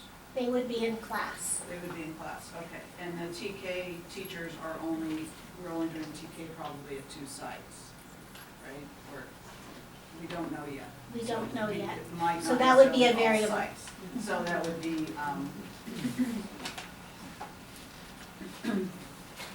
sort of an unknown, but okay, so that's how that worked. And then Alexia, you mentioned the 100 additional, the next one on B, 100 additional seats. I Actually, know- this would be 300 additional seats. Oh, okay, I'm sorry, We already 300 have additional 100. seats district-wide. Yes. Okay, because there had been some talk about would it be cost-effective to do more than that? I would like to know more about how the Lexia contract works. If we were to do this, are we committing for a certain number of years, or can we try it 1 year at a time? What's the commitment for Lexia, and is there a savings if we wanted even more than 300 seats? Yes, we could commit for just a year. It's very costly. For a year for that many seats, I left the figure upstairs, but it's probably anywhere between $9,000 and $11,000. And this, you get almost a year additional free when you go for the 3-year option, as opposed to renewing annually and then the price going up. You are locked in and secured with that particular price. To expand licenses beyond that, the intervention committee has discussed what is supplemental, and nothing replaces what a teacher can provide in instruction and reading. And so the intervention committee wants to really be thoughtful in how seats are purchased, because it is costly. When we look at doing over 250 seats at each site, that cost would be about $75,000 to the district for 3 years. Okay, so the price there, the 22,000, that's through July 2017? Yes. Okay, because at the top it says cost analysis for 15-16. So the other costs are for 1 year, Yes. but that one is like a 3-year. Yes. But we have to commit to it in the beginning and then it's paid for 3 years. Yes. Okay. Got it, thank you. To follow up on the Lexia piece, why is that, I guess I'm not really understanding why if we did decide as a district to purchase additional Lexia seats, why that would be put on the cost of extended day kindergarten? Because that seems like a separate Yeah. item that has nothing really to do with whether we're doing extended day or not. And the kindergarten committee also feels it's a separate item. We've put it here because it has come up both at the kindergarten committee discussions as what programs could be provided to support a different level of intervention, so that we're not, quote, losing services for other students. And Because we're taking away the Yes. kindergarten. so, but really the intervention committee is working on that piece as far as what's the most effective way to implement the Lexia seats for the students in need. I also have a question on that as far as where the dollars come from. Could you not consider that kind of a one-time expense? Yes. Which is separate from, Yes. okay, so that helps. And Kathy, the numbers are so much better now. I mean, I think the original estimates were more like 150,000, so seeing these are so much. Committee has worked hard. They're really cost cutting. Can the board get a copy of this? Yes. We do not currently have that, and I really would have liked to have seen that before the meeting. Myself, I don't like these other phase-in models. I don't understand why we would need to take 2 or 3 years and do half a year on the old model and half a year on the new model. That just seems inefficient and, kind of silly to me. I think it's critically important that we have the extra teaching minutes. The teachers are really overburdened right now trying to get all the curriculum into the shorter day. And so I think it's critically important that we do this all at once to the benefit of all the students and for the ease of all the teachers. And if the teachers have more time to teach, the kids will learn better and perform better, and providing them a better education. So I think it's very important that we put those other models aside and implement this all at one time in September. One question that I have is, you talked about the intervention in the class by the teachers. Now, that is by the TA teachers, right? I mean, the TK teachers, correct? So the individual kindergarten teachers will not be doing their own intervention, and they will have that extra time to actually teach. Is that correct? The TK teachers? Yeah, are the TK teachers going to be doing the intervention in the afternoon? I'm concerned that I don't want to see an extended day given to the kindergarten teachers and then expect them to do their own intervention. Yes, with an extended day, the kindergarten teachers wouldn't be able to do the level of intervention they're doing now. 2 other grades. So the other grades, yeah. So you're Or the saying, other grades. is there intervention for kindergartners, and how would that be? Is that what you're asking? Yeah, I guess I was confused about this because I kept hearing they do the intervention in the classroom. Like in the first grade classrooms, they're a kindergarten teacher and they're only working half a day, and in the afternoon they would go into the first grade or second grade. And they're not gonna have the time to do that. Correct. So that's what we're trying to fill in. So that would be the TK teacher that would be doing it in the lower grades, correct? The committee has discussed that as one idea. Okay. I'm also concerned about the Lexia licenses because I've had kindergarten teachers from 2 schools tell me that they can't access that because the current 100 seats are being used already. So I'm very concerned that we give all the schools the equal opportunity to get the good intervention that Lexia does give the kids. I've heard very, very good things about that from the kindergarten teachers, and they're concerned that we can have that at all the campuses, as am I. Can I ask going back to the whole lunch issue, does this proposed schedule bump the other lunches to a later time? Or does it depend on the school, or no, this is basically filling in at a time before anybody's lunch currently starts? We reviewed the schedule with the principals, and that didn't come up, that it would change a schedule for someone else. The only schedule that it changes is for the custodian. My understanding is to set up earlier. And the parents, Yeah. did they look at combining, since, I know like at Delray, they combine 2 grades typically. I think the K-Club kids would come in for the 3rd grade. Did they look at combining like K tutoring in the 1st grade, or, working it that way? It was discussed, but again, it came back to the importance of the kindergarten students at least starting out, learning the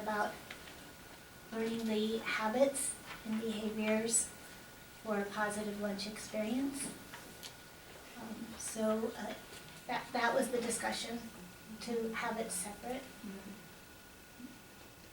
Okay, and then on option D, back where you had all those options, that one, isn't that missing like some person supervising Lexia? Because it feels like I didn't really get how that's even an option without having somebody there. The Lexia program can, with additional licenses, be available to any classroom teacher, as well as the TK teachers, that they would specifically assign to particular students. And it wouldn't, during their classroom. during their class time, during a differentiated workshop lesson. Lexia isn't our only intervention program, it's one, and the intervention committee is really discussing what is the best program for the particular age and the particular need and skill required for reteaching. So all programs would be available, but this one has been a topic for expanding it, the licenses. And then on the timeline, we could, or could we, have a public hearing just on the waivers before we actually got the board policy revision taken care of? Yes. Just on the TK waiver? Yes. So that we could do as a separate meeting or quicker? Or on the same meeting, yes. In May. Or we could do like a special meeting or something like that, is what I'm saying. But even though, yeah. So we could do an April meeting just on getting the waiver process started for TK, even though we haven't adopted a board policy for extended day kindergarten. If we'd have to have some level of showing that we're moving forward on this. Yeah, except that I think that even though we don't have to have a policy, we have to do some of these other things. We have to show that we've, we have to have the public hearing at the same time. You have to have a public hearing. A public hearing to approve a waiver. What? We need a public hearing to approve a waiver request for The TK. waiver request. So Okay. that piece, I'm saying, we could pull out We could do, yeah. and do sometime this month. But I think we also have to, don't we have to show that we've discussed it at site councils and some of those other things? The site councils, communication with site councils and with bargaining units prior to the public hearing. Prior to the public hearing. So, yeah, the bargaining unit part, I don't know how long that takes. I mean, you can obviously discuss it, but do we have to get to agreement? And can you do that in 1 or 2 meetings, I don't know. Most important, it's the communication that the application calls for, that you've met and you've discussed the plan for the instructional minutes, and that there will be a difference in minutes between TK and kindergarten. And Kathy, we've had something up on our website asking for comments. Yes. Or have we received? Yes, we've received 3 comments from that comment email so far. And the 3 comments primarily were in support of the extended day model, and also gave items to consider in that process, which we've included in the report. Thank you. One other thing I just want to add, Kathy, I know this has been moving at lightning fast speed. I know you've been working your tail off, and I know that you worked this weekend on this. I know you worked today on this, and I know, Carol, that this report wasn't ready till tonight. It would have been made available to you last week if it was ready. But Kathy was working on it all weekend, and she was working on it up till the meeting tonight, so that's why it wasn't. I really appreciate how much time and energy you put into this. So we won't Jason? keep you up there much longer, Kathy, before we get public comments, but I just wanted to ask a few questions. First, I should start the way Sarah did, and just thank not only you, but parents and teachers. It's been a pretty remarkable effort that began even on your timeline back in January of people thinking of this. And I think the reason why we see a budget we see now and others is because time was spent doing this. And listening to the board comment and public comments throughout all this. I mean, it really shows that you addressed it. I appreciated it. I had the same question as Julie about the public comments. Since the last board meeting, I appreciate and saw on all the school websites the request for comment. Doesn't sound like there were many, but we have heard from parents who had concerns about the program. Were those talked about or considered in the process? Yes, there were some that, there was one in particular that expressed concern about the lack of communication per se, and thanked us for addressing it through this process, but then also said that they were in support of the extended day. Another comment really wanted to understand what was going to happen in the extended day model. What does it look like? That wanted to be sure that it wasn't more rote, just academic delivery of a program.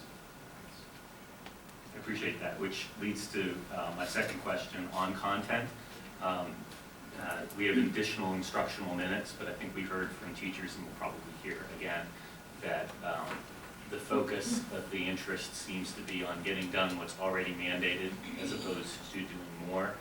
Did you talk about that curriculum mix anymore? You suggested it here by the different activities, and I think you reflected that there'd be more time to do what's there. Yes, if anything, it's more time to, you'll hear Orinda teachers talk about going deeper. And especially with younger students who get involved in a particular activity, transitions are not always easy to just say, okay, you gotta stop now, we gotta move on, you know, to be able to give students the opportunity, especially during that choice time, to be able to move at their own pace and to absorb themselves, like blowing that balloon and see how far they can balance it without rushing them. So it's just extending that learning and having the students think of the questions or come up with their own ideas about an understanding of what we're teaching them. I appreciate that. I thought the statute that authorizes us to do this said it well, that the board has to find that the extended day kindergarten program takes into account ample opportunity for both active and quiet activities within an integrated development of the appropriate program. So I appreciate that. I had the same question as Julie too about the options D and C in Lexio, which I think you've answered, although I'd like to hear more, and maybe this is something that would have to have a little more time thought about in terms of whether the TK teachers could fill in there. I get this concept, and I appreciate that you laid out two options, one that looks to technology a little more than instructional aides.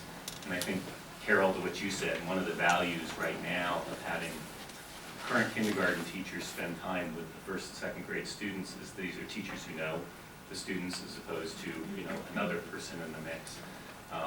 But do we have that kind of, do we have enough resource for that, TK teachers? And TK's not offered in schools. We may or may not. That's right, exactly, and then fewer teachers. So there must be a feeling in the committee that these other resources make up for that. It would need to be explored site by site once we know what teachers are available. That makes sense. And then I wanted to be sure on your purple page, the things we have to get done. Tasks. To be triply sure, because we just had this conversation. No, sorry, that, yeah. A board policy doesn't have to be passed before seeking the waiver. Does the Board of Education require the chicken and egg that there actually be you can request the waiver before you've adopted the program? Well, the waiver is for the TK minutes to be different than the kindergarten minutes. Right.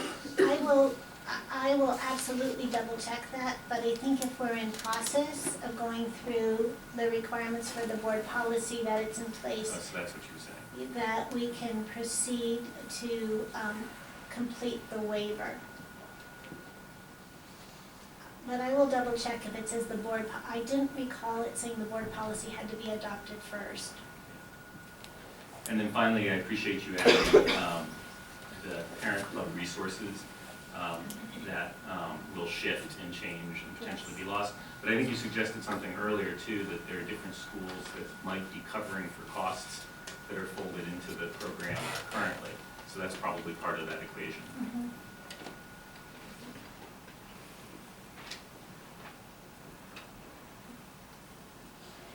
Kathy, I really do want to thank you for all this work, and I hope I wasn't seeming cranky.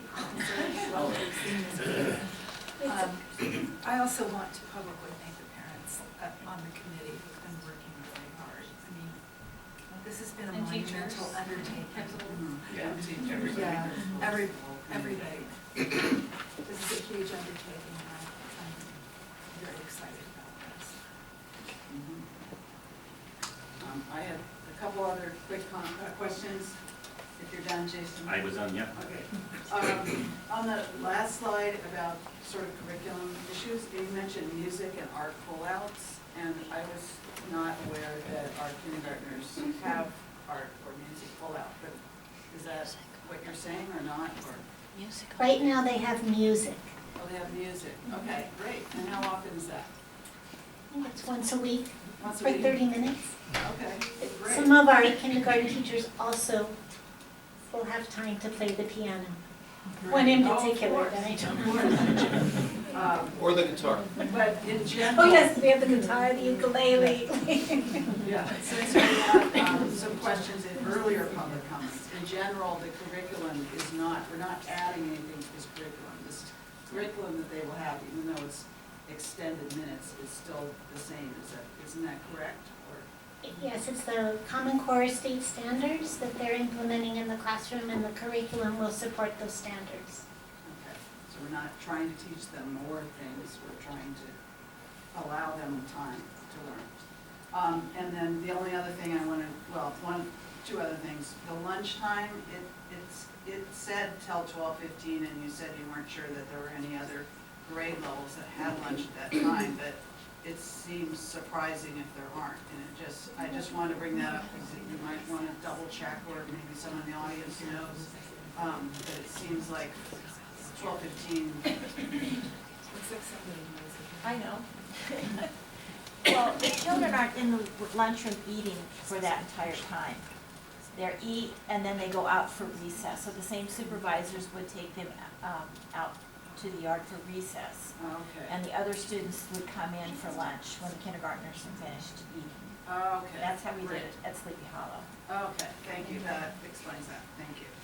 And I think, I agree with what Carol said earlier about the extended day and not wanting to do the phase, but I think that how we do the timeline is what's really important, and I assume you want us to leave today with some idea about that, the waiver request, the policy, and all of that. So I guess we'll discuss that some more in a minute after we so thank you. Here's one more quick question. So how big of an impact, have we really looked at how big of an impact it would be on multipurpose room usage to, you know, to bump the lunch starting at 11:30? Because they would be in lunch at 11:30 and then they'd go out for recess after, right? So I'm just wondering with, you know, concerts and play productions and whatnot. It is a restructuring of what is scheduled for the assemblies primarily. That's what the principals have discussed. And as I mentioned, rainy day physical education activities, how that is scheduled. And then the custodian's time for setting up a little bit earlier, especially if there's an assembly. And I've consulted with Steve somewhat, but there's the takedown of what the chairs for the assembly and then the setup of the tables. So there has to be time allotted for that. So it is a space and facility discussion. But I think that's the schedule they had last year for yeah, right? So it worked there, you can do it. Again, Kathy, and especially as well, the whole committee, I just want to thank you very much for your time, your energy, and your thought, your communication, and your support. I appreciate how positive you've been in approaching this task and this subject, and it's just been a real positive experience for the board and the administration, and working so closly with Kathy. And Kathy, thanks for just being so receptive and open to working with the parents and the committee on this. I really appreciate it. I'm in full support of implementing EDK. Option one, I'd like to fast track it for next year. I think, you know, where there's a will, there's a way, and hopefully as a board we can come together and find a way to make this happen. I think that the fact that you got the budget down to what I'm going to call $60,000 is phenomenal, and I think that $60,000 to get EDK throughout the district is money well spent. My two kids thrived with EDK at Glorieta and just had great experiences. I think they benefited from that more relaxed pace to get the curriculum in, and it was a real positive thing for our family. I've heard overwhelming support from the parent community. Obviously, we've heard from parents who have concerns about a longer day. I've heard different concerns, but I've also heard so much overwhelming support from the parent community in favor of EDK.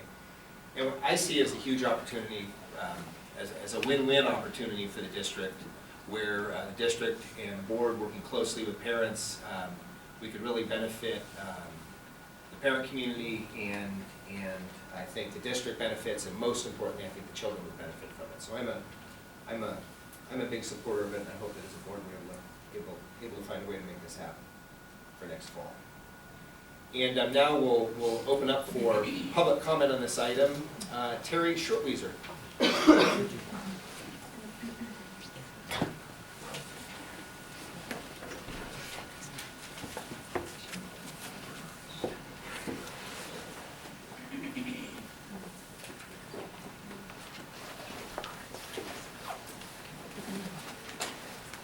My name is Terry Shortweiser. I'm a resident of Orinda. I live at 15 Arroyo Drive. I am an OUSD parent, and I'm a teacher. I have taught at Glorieta for 25 years, kindergarten through 3rd grade. Kindergarten is near and dear to my heart, but I don't always teach it, so I'm trying to put all of my teacher hats on and coming at this issue. I certainly appreciate the discussion about the extended day kindergarten, and I am here to support the extended day kindergarten strongly. It's an important step towards the improvement of an overall early childhood program that I think we need to develop here in OUSD. I know that the district is committed to educational excellence in its mission statement. Additionally, the mission statement supports programs that develop character as well as academic abilities, and I think extended day kindergarten does exactly that. And most importantly, OUSD's mission statement seeks to continuously improve program, and this is certainly a way to improve the program. that already exists and is going strong and going well.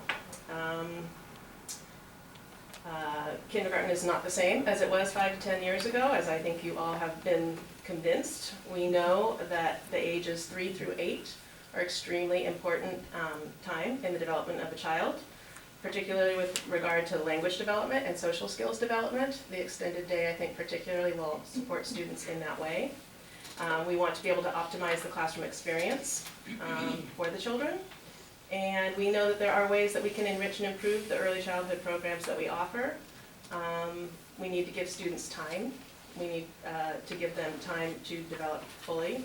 They deserve this time, and it is something that we can do in this district. So therefore, I, again, appreciate the discussion on this topic. And as for lunchtime help, the 1 to 20, the supervision, I think a big goal of that lunchtime is to help foster independence for the kids. At the beginning of the year, they can't open their own milk, they can't unpeel a straw. I mean, there's a lot that those people are doing, jumping from kid to kid. And so if you give them that level of supervision in kindergarten, then by the time they hit 1st grade, they can carry their variety bar tray to the table without spilling it, they can open their own milks. And then you get fewer 1st and 2nd graders that say, I didn't have enough time to eat, because a lot of that time is wasted because they really can't self-help themselves. So that's part of that lunch supervision that I know came up as a question. And then personally, I'm a little bit concerned about the model that uses only the TK teachers for additional intervention support. My understanding of that is that it's then asking the 1st and 2nd grade teachers to develop models to provide that tier 2 intervention within their own classrooms. And I just feel like teachers' plates are already full, providing accommodations for diverse needs, both high, lows, and mediums. And that the teachers need to retain their focus for the whole class and the balance of the whole class. So that one option is of concern to me. Thank you very much.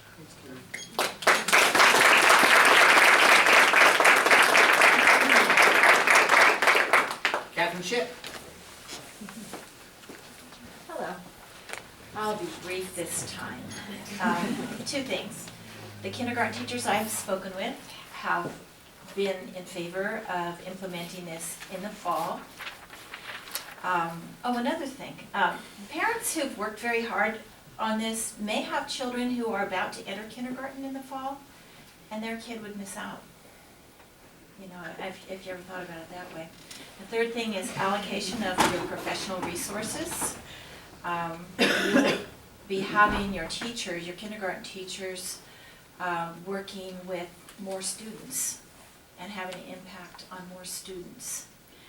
We believe RTI is very important, but we also believe our priority, and it should be for our kindergarten students. So that's what I have to say.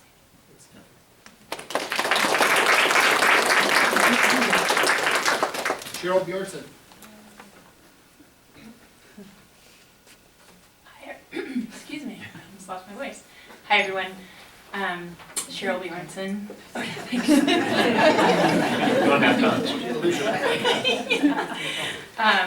As you know, a lot of you know, I have 2 kids at Glorietta and an incoming kindergartner.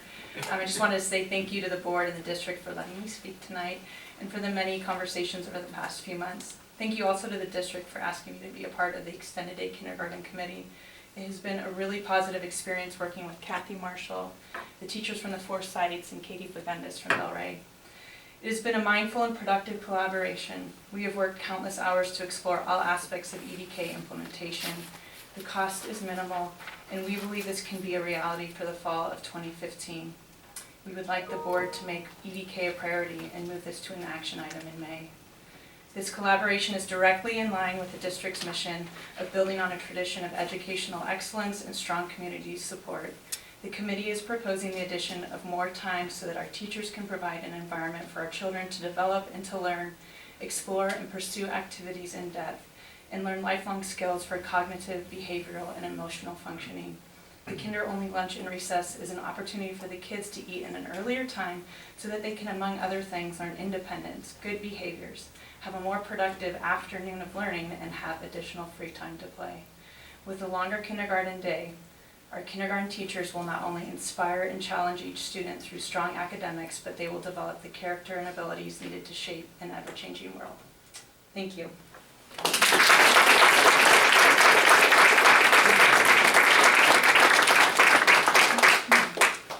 Katie Fagundes.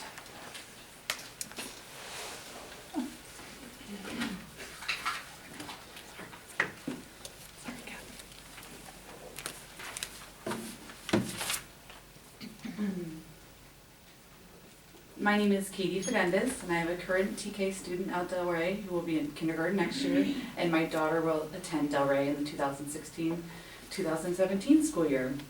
I have been honored to be a part of the Extended Kindergarten Committee since February. Our collective of parents, teachers, principal, and the wonderful Kathy Marshall have met to come together for one goal: to add instructional minutes to the kindergarten day at all school sites, and to make it the best educational environment for our for our children. The committee is proposing the addition of more time so that our teachers can provide an environment for our children to develop and learn, explore and pursue activities in depth. With a longer day, our kindergarten teachers can lay the foundation for lasting academic achievement in addition to social, emotional, and moral development. The support for extended kindergarten has been tremendous, and I would love for the board to make this a priority for the fall. Thank you for your time.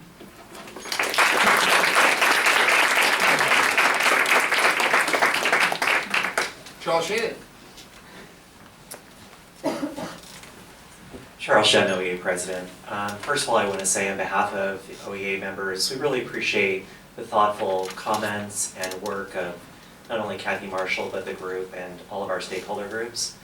I want to say that with the broad membership support that we have, OEA leadership would like to work with the district to make this happen, and make this happen in 2015-16. We know this can happen. The only thing that I'd like to have the board pay attention to is the revenue loss for Wagner Ranch, and to try to see how we could help support Wagner Ranch, because we'd hate to see one of our schools have a much larger hit financially than the other schools. So hopefully there can be some discussion about that and a practical solution to that. So thank you, appreciate it. Sure.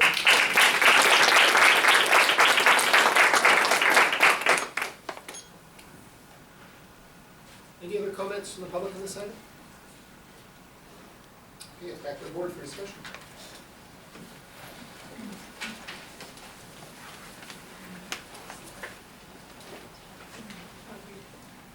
Quite a lot of discussion within our questions.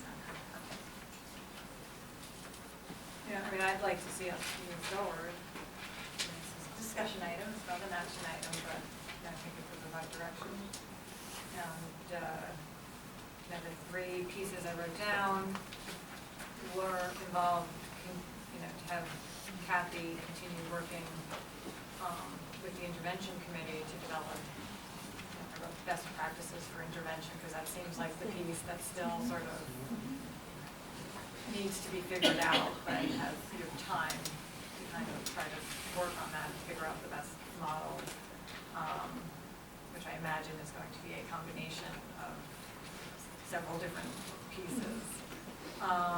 Then, the second thing I wrote down is to move forward with whatever is necessary to get the TK waiver taken care of as quickly as possible. So to follow up and see if we can indeed do that piece while we still are moving forward on the adoption of the board policy. And then I wrote right back to board policy and adoption of action. So I don't know, do we have to, is it just the board policy that we're adopting, or do we need to have a separate piece? Is it a day kindergarten, it's just, it's contained, is it modifying an existing policy? You have to check to see if we have any questions. We have to do policy. So it seems like that part of what you described was option A. I don't know if it was it A, or was there one before A, or was there? A. It would be helpful to go back to whatever we're closest to, because I Was can't there a piece memorize that had all these. Lexia on there? Yeah, where's the piece? Okay, B has Lexia. B and D have Lexia. Okay, and how is A different again? Doesn't have less.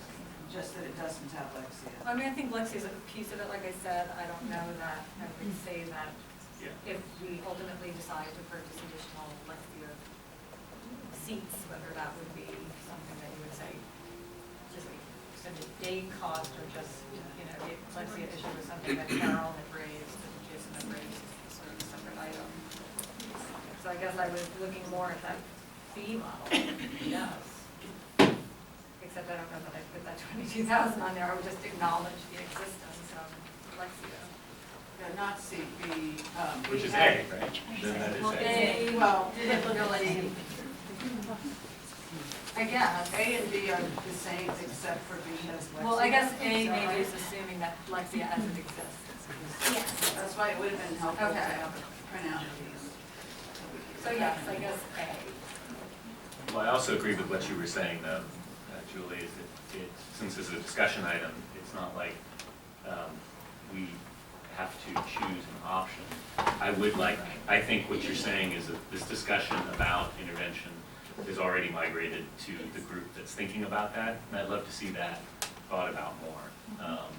Because I do appreciate what you tried to do in C and D, but it would be silly to shortchange intervention. So I think that'd be great to hear more about at the next meeting. I also think it would be, I agree that we shouldn't do phasing, that if you're gonna do it, although you can give your feedback on that. But I do think it's important to have accountability and study of it. So I wonder if, when we consider this as an action item, we can talk about an interim report of measuring, and maybe that addresses the intervention of how it's working, and whether the cost estimates that we saw. Are you saying like a district goal that sort of just, Yeah, and then it has them come back maybe at the end of the year. just to see like how it's working and Yeah. analyze it? Yeah, Just think about what metrics you could use.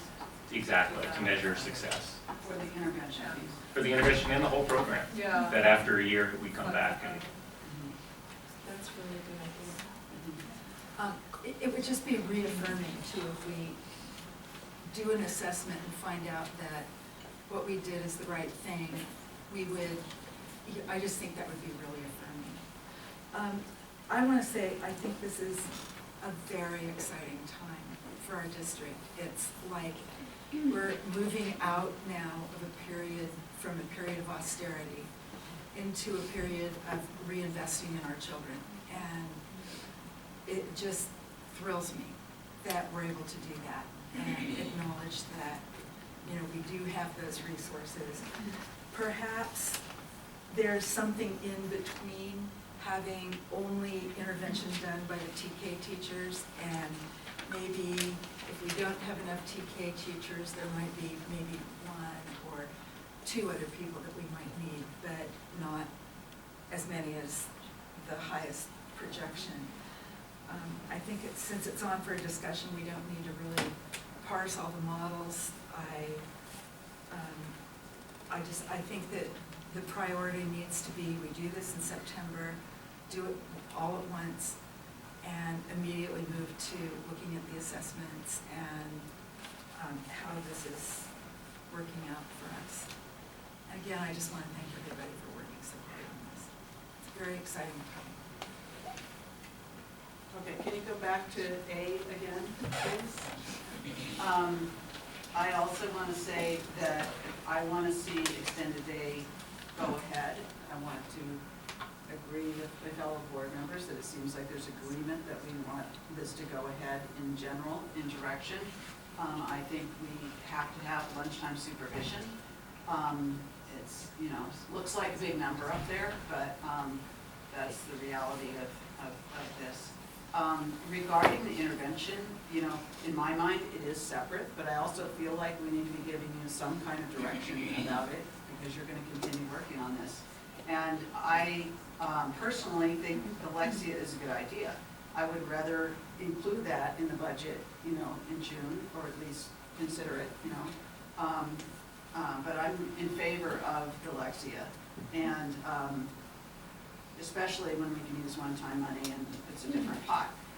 That doesn't mean I don't think we should also have some, bodies overseeing intervention, whether it's A's or what. But I also wanted to say at the same time, I don't want to see our kindergarten teachers having to do intervention just because they have before.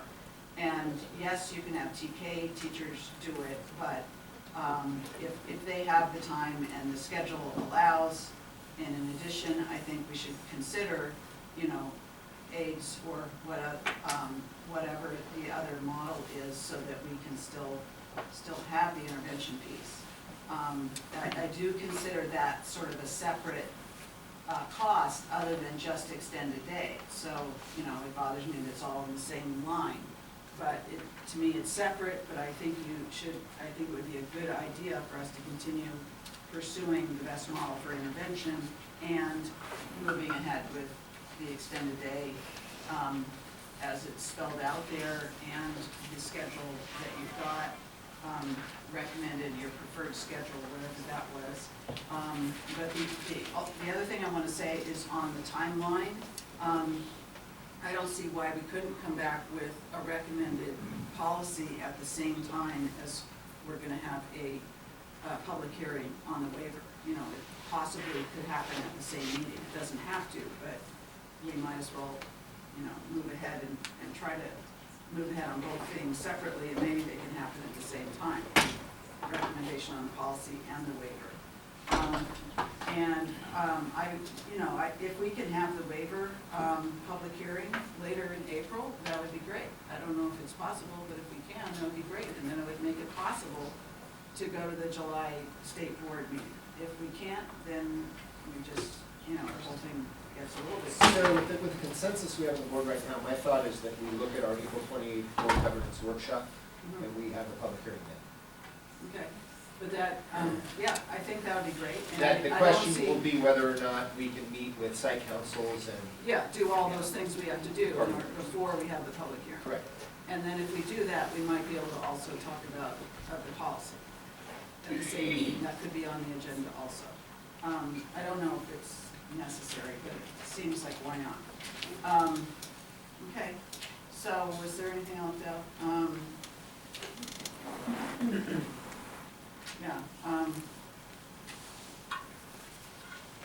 I think that's it. I just want to say, I think I said it about the kindergarten teachers. I want to make sure they have the schedule that you recommended, and that that regular kindergarten teachers aren't given intervention also in addition to having an extended day. They can't. They can't. They can't, because they'll be in class with their students. They don't have the time.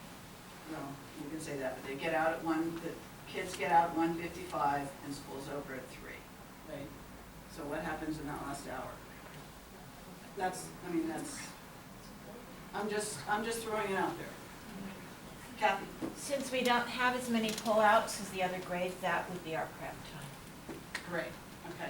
As long as that's the scenario, that's fine. Thank you. Thanks, Sarah. One more. I feel like I would be a little remiss as a board member if I didn't ask just where the money would be coming from. I know it's down to 60,000, which is a lot better, but I'm just wondering, has any thought been given to that budget piece? We have our base, our LCFF base fund or general fund is where we have the funds. Okay. Well, I've heard consensus from the board on this, so I feel comfortable providing direction to staff to move forward, to do everything we can to make this happen for the fall.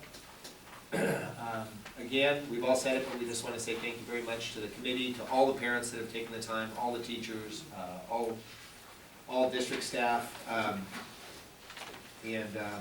know, Kathy, that you'll continue your work with the intervention committee, so we'll be able to get information back on that. Jason, I like your concept of looping back after a year, get results on the effectiveness of the program. I think that's a great idea. I've got notes on everything that all the board members said during this last piece of discussion, so I'll be sure to share those with Kathy. Thank you very much, Kathy.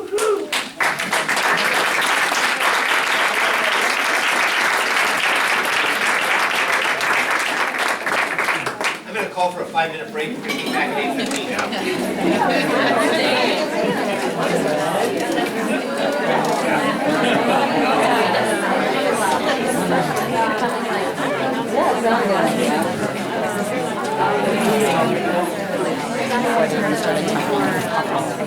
Sorry. It's like serious.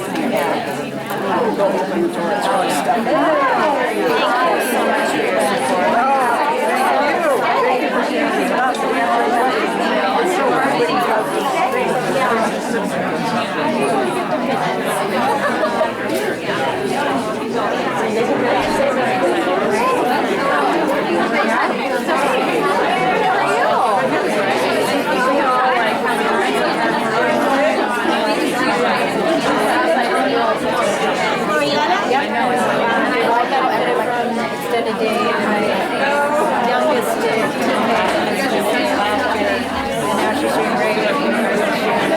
Today, I'm sitting firsthand, so it's great to go back to seniors, I appreciate it. Thanks for being here. Thank you. I'm sorry, I wanted to give you, sorry. I wanted to give you that.